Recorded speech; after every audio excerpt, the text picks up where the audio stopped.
आज सकाळी सकाळीच दुकानला जावं लागलं मला. बाहेर घरात तर खूप थंडी वाजते, पण बाहेर गेल्यावर ऊन पडलं होतं. खूप छान वाटलं. हे बघा, हे चालण्यासाठी गेले होते मी दुकानामध्ये.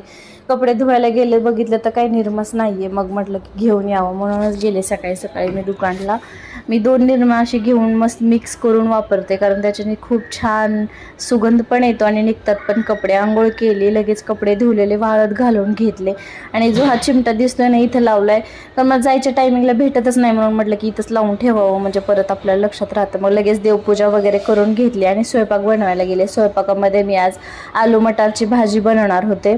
हे व्हिडिओमध्ये दाखवल्याप्रमाणे जर काम होत असतं ना पटापट, तर खूपच छान वाटलं असतं, पण नाही, खूप वेळ लागतो स्वयंपाक वगैरे बनवण्यासाठी. पटकन भाजी बनवून घेतली. भाजी तर खूप छान दिसत होती. आणि मग चपात्या पण बनवल्या. स्वयंपाक माझा सगळा झाला, डाळ भात चपाती भाजी. आणि मग मी डब्बा भरून घेतला. उशीर होत होता म्हणून पटकन आवरून घेतलं. आणि मी तर जाते ऑफिसला. Bye bye. Thanks for watching. भेटूया उद्याच्या ब्लॉगमध्ये. व्हिडिओ आवडला असेल तर नक्की लाईक शेअर आणि सबस्क्राईब करा. बाय.